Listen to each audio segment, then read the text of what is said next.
Good afternoon friends. आज हम उत्तराखंड लोक सेवा आयोग द्वारा पूछे गए क्वेश्चन पेपर को सॉल्व करेंगे। ये क्वेश्चन पेपर 2016 का है। तो आज का फर्स्ट क्वेश्चन है, सुपर 301 क्या है? ऑप्शन नंबर ए आधुनिक कंप्यूटर, ऑप्शन नंबर बी चावल की एक किस्म, ऑप्शन नंबर सी कीटनाशक, ऑप्शन नंबर डी अमेरिकी व्यापार कानून। तो इसका राइट आंसर है option number D, super 301 America का व्यापार कानून है। इसके द्वारा जो है विदेशी व्यापार को नियंत्रित किया जाता है और जो है इसके द्वारा घरेलू व्यापार को बढ़ावा देने का प्रयास किया जाता है। नेक्स्ट क्वेश्चन है, भारत में श्वेत क्रांति का जनक किसको कहा जाता है? Option number A doctor Norman Borlaug, option number B doctor M S. Swaminathan, option number C doctor Verghese Kurien, option number D doctor William Gandhi.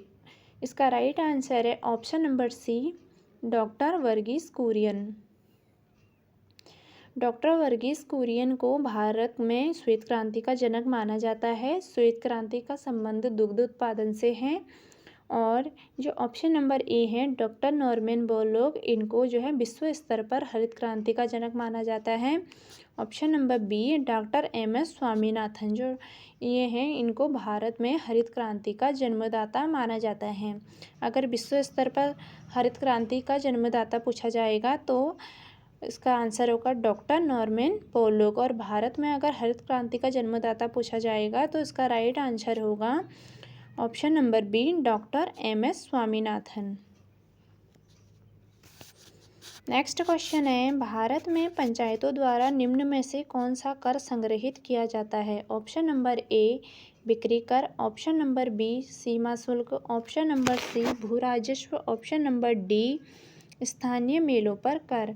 तो इसका राइट आंसर है ऑप्शन नंबर डी, पंचायतों को स्थानीय मेलों पर कर लगाने का अधिकार दिया गया है। पंचायतों को स्थानीय महत्व के 29 विषयों पर अधिकार दिए गए हैं। सीमा शुल्क जो है केंद्र सरकार द्वारा लगाया जाता है और जो भू राजस्व है वो राज्य सरकार द्वारा निर्धारित किया जाता है। नेक्स्ट क्वेश्चन है, महात्मा गांधी के निम्नलिखित आंदोलनों को प्रारंभ से सही क्रम में व्यवस्थित कीजिए। ऑप्शन नंबर ए है चंपारण, अहमदाबाद, खेड़ा और असहयोग। ऑप्शन नंबर बी है अहमदाबाद, चंपारण, खेड़ा, असहयोग। ऑप्शन नंबर सी है खेड़ा, चंपारण, अहमदाबाद और असहयोग। ऑप्शन नंबर डी है असहयोग, चंपारण, खेड़ा और अहमदाबाद। तो इसका राइट आंसर है option number A Champaran, Ahmedabad, Kheda, असहयोग। जो सबसे पहले जो आंदोलन हुआ था वो चंपारण में हुआ था और वह 1917 में हुआ था। उसके बाद हुआ था अहमदाबाद मील आंदोलन, ये हुआ था मार्च 1918 में। और जो खेड़ा आंदोलन हुआ था ये हुआ था 1918 में। और जो असहयोग आंदोलन है ये 1920 में हुआ था। तो सबसे पहले हुआ था चंपारण 1917 में और सबसे लास्ट में हुआ था असहयोग आंदोलन, ये हुआ था 1920 में।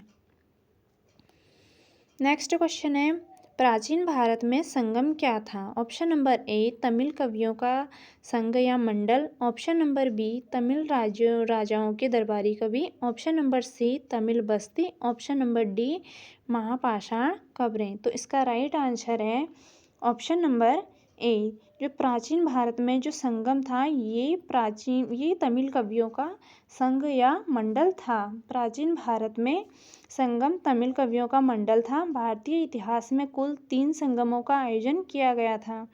संगमों में विभिन्न प्रकार के तमिल साहित्यों का संकल्प किया गया था। नेक्स्ट क्वेश्चन है, भारत में राज्यसभा के लिए 12 सदस्यों का मनोनयन कौन करता है? इंपॉर्टेंट क्वेश्चन है, यह क्वेश्चन एग्जाम में बहुत बार पूछा गया है। भारत में राज्यसभा के लिए 12 सदस्यों का मनोनयन कौन करता है? ऑप्शन नंबर ए प्रधानमंत्री, ऑप्शन नंबर बी मुख्य न्यायाधीश, ऑप्शन नंबर सी राष्ट्रपति, ऑप्शन नंबर डी उपराष्ट्रपति। तो इसका राइट आंसर है ऑप्शन नंबर सी राष्ट्रपति। जो संविधान के अनुच्छेद 80 के अनुसार राष्ट्रपति को राज्यसभा में 12 सदस्यों को मनोनीत करने का अधिकार दिया गया है। तो जो राज्यसभा में जो 12 सदस्यों का जो मनोनयन करता है वो राष्ट्रपति करता है, और यह अनुच्छेद 80 में बताया गया है। और मनोनीत सदस्य साहित्य, कला, विज्ञान आदि क्षेत्र में जो उत्कृष्ट योगदान देने से संबंधित होते हैं। और जो राज्यसभा की जो अधिकतम संख्या है वो 250 हो सकती है। राज्यसभा को उच्च सदन कहा जाता है, और जो लोकसभा है उसको निम्न सदन कहा जाता है। और नेक्स्ट क्वेश्चन है, भारत के संविधान में अवशिष्ट शक्तियाँ दी गई हैं। ऑप्शन नंबर ए राज्य को, ऑप्शन नंबर बी केंद्र को, ऑप्शन नंबर सी ए और बी दोनों को, ऑप्शन नंबर डी उपरोक्त में से कोई नहीं। तो इसका राइट आंसर है ऑप्शन नंबर बी केंद्र को। भारत के संविधान में जो अवशिष्ट शक्तियाँ हैं वो केंद्र को दी गई हैं। भारतीय संविधान के भाग 7 में जो है शक्तियों का विभाजन किया गया है।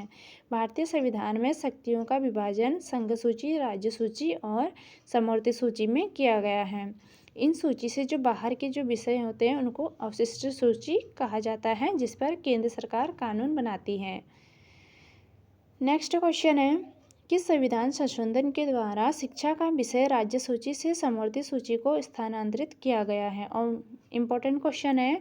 ऑप्शन नंबर ए 5वां संविधान संशोधन, ऑप्शन नंबर बी 9वां संविधान संशोधन, ऑप्शन नंबर सी 42वां संविधान संशोधन, ऑप्शन नंबर डी 44वां संविधान संशोधन। तो इसका राइट आंसर है ऑप्शन नंबर सी 42वें संविधान संशोधन 1976 द्वारा शिक्षा को समवर्ती सूची में शामिल किया गया है। इसके पूर्व शिक्षा राज्य सूची का विषय था। अब केंद्र तथा राज्य दोनों द्वारा शिक्षा पर कानून बनाया जा सकता है। पहले जो शिक्षा का जो अधिकार था ये समवर्ती सूची में था, अब पहले यह राज्य सूची का विषय था, अब यह समवर्ती सूची का विषय है। नेक्स्ट क्वेश्चन है, निम्नलिखित राज्यों में से कहाँ विधान परिषद नहीं है। Option number A Uttar Pradesh, option number B Maharashtra, option number C Karnataka, option number D Uttarakhand. तो इसका राइट आंसर है option number D Uttarakhand. Uttarakhand में एक सदनीय विधानमंडल है, यहाँ विधान परिषद नहीं है। उत्तराखंड विधानसभा में कुल 70 सदस्य हैं। उत्तर प्रदेश, कर्नाटक, महाराष्ट्र, बिहार तथा जम्मू कश्मीर में विधानसभा तथा विधान परिषद दोनों हैं। नेक्स्ट क्वेश्चन है, जनहित याचिका की अवधारणा का प्रादुर्भाव हुआ। ऑप्शन नंबर ए यूनाइटेड किंगडम में, ऑप्शन नंबर बी ऑस्ट्रेलिया में, ऑप्शन नंबर सी संयुक्त राज्य अमेरिका में, ऑप्शन नंबर डी भारत में। तो इसका राइट आंसर है ऑप्शन नंबर सी। पहली बार जो है जनहित याचिका की अवधारणा संयुक्त राज्य अमेरिका में शुरू हुई। भारत या अमेरिका में जनहित याचिका प्रचलन है। भारत में जनहित याचिका का जन्मदाता PN भगवती तथा कृष्ण स्वामी अय्यर को माना जाता है। नेक्स्ट क्वेश्चन है, भारत का संविधान भारत को घोषित करता है एक स्वैच्छिक संघ, एक परिसंघ, राज्यों का एक समूह, ऑप्शन नंबर डी है एक संघ। तो इसका राइट आंसर है ऑप्शन नंबर सी राज्यों का एक समूह। भारतीय संविधान का जो है अनुच्छेद 1 है उसमें कहा गया है कि भारत राज्यों का संघ होगा, परंतु यह स्वैच्छिक संघ नहीं है। इम्पोर्टेंट है, एग्जाम में पूछा गया है। नेक्स्ट क्वेश्चन है, भारत के राष्ट्रपति के चुनाव संबंधी विवाद का निपटारा कौन करता है।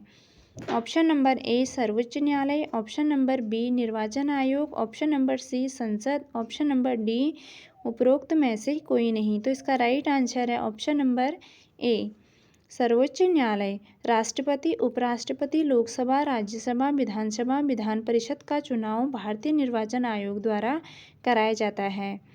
राष्ट्रपति तथा उपराष्ट्रपति के चुनाव संबंधी विवादों का निपटारा सर्वोच्च न्यायालय द्वारा किया जाता है। फ्रेंड्स, अगर आपको ये वीडियो पसंद आए तो वीडियो को लाइक, शेयर और सब्सक्राइब जरूर करना। Thank you.